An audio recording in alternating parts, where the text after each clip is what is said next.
Oh, and by the way, if someone wants to answer the question, just put your hand up. I'll read the question out, and if someone else would like to add to that question, take the microphone afterwards and add a little bit more. I think just going from one person down across the table would take a long time, and for many of you, it'll end up being, well, I agree with the person my seatmate. So, with that said, this next issue I think is very important because we see the headlines in the news. Senator Hart had already touched on it a little bit, and that has to do with illegal immigration. We're watching communities throughout this country get overwhelmed. And a lot of people don't understand necessarily how that affects local communities. One of those ways that it does affect, and this has happened in California, and it's happened even in southern Idaho, and that is that few people realize that federal law requires hospitals to treat anyone who shows up in the emergency room, including people who are here illegally. And what happened in California was that emergency rooms started closing because it was bankrupting the hospitals. And so that golden hour, if you've ever heard about that, if you get into a car accident, if you can get to help within 1 hour, your chances of living are greatly increased. Well, that golden hour is now 2 hours or more when these emergency rooms close. And so I'd like to start with Senator Phil Hart, because you're working on illegal immigration type legislation. What other kinds of ideas are people perhaps talking about down in Boise? And could you look at ideas like there's a county in Colorado that is fining a bus company $1,000 per passenger that allows law enforcement to seize the buses? Is there a way that we could go after these private industries that are actually facilitating the transportation of illegal immigrants throughout different communities, especially in more conservative communities? And so I'd like to just hear your thoughts on that, and if there's anything outside of that one piece of legislation. Sure, thanks for the question. You know, this is being, the illegal immigration caravan, if you will, is being done on an industrial scale.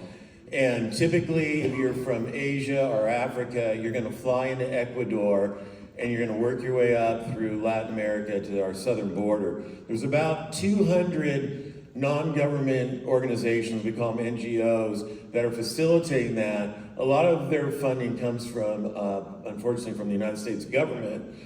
And people in this room can work on that issue because we're really not sure the impact of each one of these NGOs, but if they're using US taxpayer money, you can do a Freedom of Information Act request to find out who's getting what sort of money. And you can do that with a bus company, if the bus company is being paid with taxpayers' money. So us legislators, our slice of the state budget pie is 1/700th. So we don't have a lot of resources. So if any of you can work that issue, that would be great. We can make it illegal to transport at the state level illegal aliens around the state. Joe Whipple had that idea. We didn't run a bill on that. Some states have tried to do that. I had the 3 bills that I ran, and we can do Freedom of Information Act requests on local motels too. I know there's a couple motels in the Boise area that are having illegal aliens staying there, paid for with taxpayer money. And if you can generate that kind of information, then other ideas will stem from that. But I'm going to bring my 3 bills back next year, and it's something that we need to be more aggressive on because the situation we have is not sustainable. Thank you. I just wanted to mention that Joe had talked to me too about that, and I was remiss not getting the substance of the transporting illegals in the state. I was remiss not getting that with Phil, but we'll be definitely working on that next year and putting that together. Hopefully not a day late and a dollar short, but thanks, Joe, for that. Anybody? Yeah, Jordan. Yeah, I'll speak to this a little bit too, because I worked with Phil on House Bill 615 was denying welfare benefits to illegal folks that are here illegally. And through that, I mean, there was even a carve out because we can only do as much as we can do as a state. So there was a carve out for emergency use. However, again, we had multiple, there was actually 5 Republicans on that Health and Welfare Committee that voted against that bill. that bill was set up to disincentivize folks from being here illegally. If they've made it from the southern border all the way up to Idaho, Washington and Oregon are allowing for welfare benefits for housing, food, and we're actually doing that too in our state. And so, again, that's something that I appreciate Phil working on that and will be coming back. Jaron Crane also worked on a bill that actually passed the House, and I don't know if we ran out of time or it didn't get a hearing in the Senate, but which was giving law enforcement more tools in their toolbox to actually deal with this issue.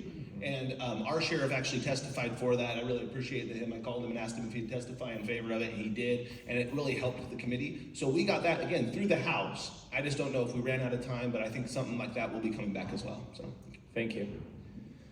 Okay, next question. Oh, sorry, Tony? Please. Thank you. In the House, I represented the bill that Phil Hart wrote. It was House Bill 464, and that was to create the Interstate Compact.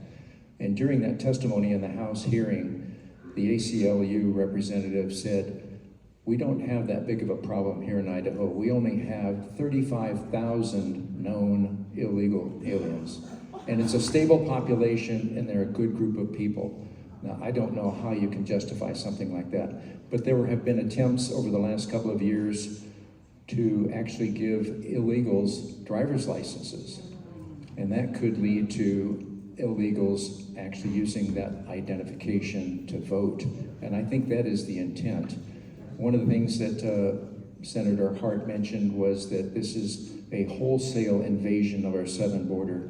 The United Nations is even involved with the International Organization on Migration. They provide housing, food, clothing, shelter, maps on how to get to, from the Central American countries to the United States, who to talk to get so-called political asylum and so forth. So from a national standpoint, many people have been pushing for getting us out of the United Nations. This is another reason. They are waging war on our southern border.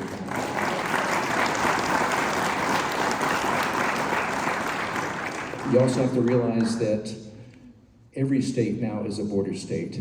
If you look at the invasion of different cities, Denver, Colorado, which I lived in for 8 years in southern Colorado, has over 40,000 illegal aliens just within the city limits. They are overrunning the hospitals. You know, when somebody gets a sniffle, an illegal alien, they can't go to a doctor because they can't afford it. They go to the emergency room and they clog it up to the point where it not only costs 3 to 5 times as much per hour or per treatment as it does for a private physician, it prevents that health care from going to those who need it. As Commissioner Mattare indicated, it has doubled the amount of time that it takes to see a critically ill patient. So some of the things that need to be done is we need to go after the illegal immigrants here in our own state.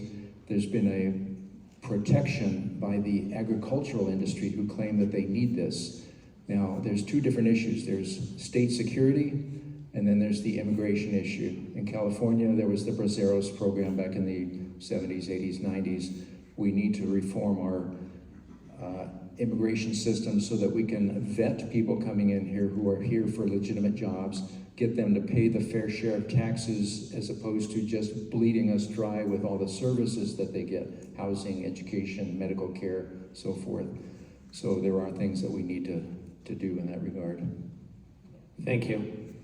It's definitely a very important issue right now, and I hope that the legislature can think of creative ways along with at the local level, because I know it's something that's on our plate, and I think about it a lot, and we just can't allow our systems to be overwhelmed. And one, just as a follow-up to that point that Representative Wisniewski said, is a lot of times the workers come up here and then they bring their families, and then their families go to our schools, and they start to use the public services.